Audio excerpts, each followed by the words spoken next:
आशीष नंदी की गिरफ्तारी पर सुप्रीम कोर्ट ने रोक लगा दी है। आपको बता दें कि कई राज्यों में उनके खिलाफ एफआईआर दर्ज की गई थी और उसके बाद आशीष नंदी सुप्रीम कोर्ट का दरवाजा खटखटाने पहुंच गए थे और गिरफ्तारी पर रोक लगाने की उन्होंने याचिका दायर की थी। तो आशीष नंदी की गिरफ्तारी पर फिलहाल सुप्रीम कोर्ट ने रोक लगा दी है। एक बड़ी राहत आशीष नंदी के लिए। समाजशास्त्री हैं आशीष नंदी, कथित दलित विरोधी बयान दिया था और जिसके चलते उनके खिलाफ मामला दर्ज किया गया था। राजस्थान में भी उनके खिलाफ एफआईआर दर्ज की गई थी और उसके चलते ही आशीष नंदी ने सुप्रीम कोर्ट में एक याचिका दायर की थी और जिसके चलते उन्हें अब एक राहत मिली है। गिरफ्तारी पर फिलहाल सुप्रीम कोर्ट ने रोक लगा दी है। साथ ही कोर्ट ने उनके बयान को गैर जरूरी भी बताया। सुप्रीम कोर्ट ने केंद्र, महाराष्ट्र, छत्तीसगढ़ और राजस्थान को नोटिस भी दिया है।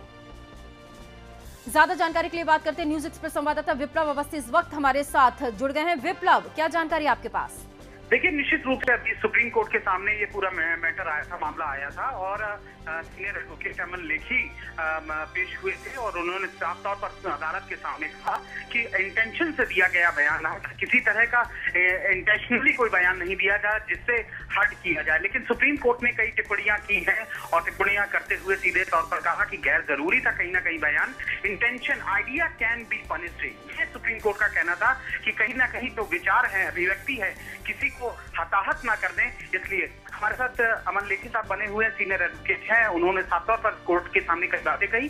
अमन साहब, क्या आपको लगता है कि सुप्रीम कोर्ट से फिलहाल राहत मिलती दिख रही है? हाँ, सुप्रीम कोर्ट ने राहत दी है, स्टे किया है। हमने जो बोला था कि हमारा इंटेंट था ही नहीं ये बोलने का, उस चीज अगर को मानते हुए कोर्ट ने प्रोसीड किया है। तो अब सब स्टेट को नोटिस दिया है, यूनियन ऑफ इंडिया को नोटिस दिया है इस मामले में, तो राहत तो दी है। निश्चित रूप से जो आइडिया कैन बी पनिश्ड टिप्पणी जो सुप्रीम कोर्ट ने की है उसका क्या मतलब था? टिप्पणी कोई सुप्रीम कोर्ट ने नहीं की। बहस के दौरान बहुत सारी चीजें बोली जाती हैं, कही जाती हैं। इसके अंदर कोर्ट का कहना था कि जब तक जो बोलो, अगर इंटेंशनली गलत बोल रहे होंगे तब दिक्कत होती है। As long as intention is absent, उसके अंदर mere speech will not liable to prosecution. धन्यवाद अमन लेखी जी, जो सीनियर एडवोकेट हैं आशीष नंदी की तरफ से यहाँ पेश हुए थे।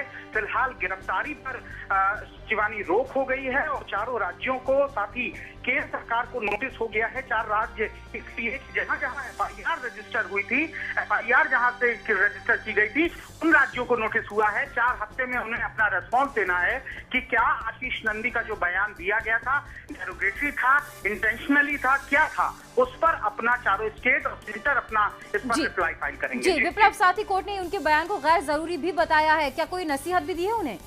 देखिए, सीधे तौर पर सुप्रीम कोर्ट का कहना था कि निश्चित रूप से राइट टू फ्रीडम है, राइट टू स्पीच है, लेकिन राइट टू स्पीच का ये मतलब नहीं है कि आप अपने अंदर के किसी भी आइडिया को पब्लिसाइज करते हैं। अगर वो किसी को हर्ट करता है तो निश्चित रूप से पनिशेबल है। यानी कहीं ना कहीं आशीष नंदी जो एक कह सकते हैं कि एक समाजशास्त्री भी हैं, कहीं ना कहीं अपनी बातों को रखते आए हैं और एक बड़ा एक कह सकते हैं कि सुप्रीम कोर्ट के इस टिप्पणी के बाद एक तरह की नई बहस शुरू हो जाएगी कि जो आइडियाज फ्लोट होते हैं क्या उनका भी अपना एक दायरा होना चाहिए। और कहीं ना कहीं सुप्रीम कोर्ट ने इस पर बेहद महत्वपूर्ण टिप्पणी करते हुए कहा है कि आइडियाज कैन बी पनिश्ड, यानी कि सीधे तौर पर आपका कोई भी विचार अगर हर्ट करता है तो वो कहीं ना कहीं आरोप के दायरे में आता है, जुर्म के दायरे में आ सकता है।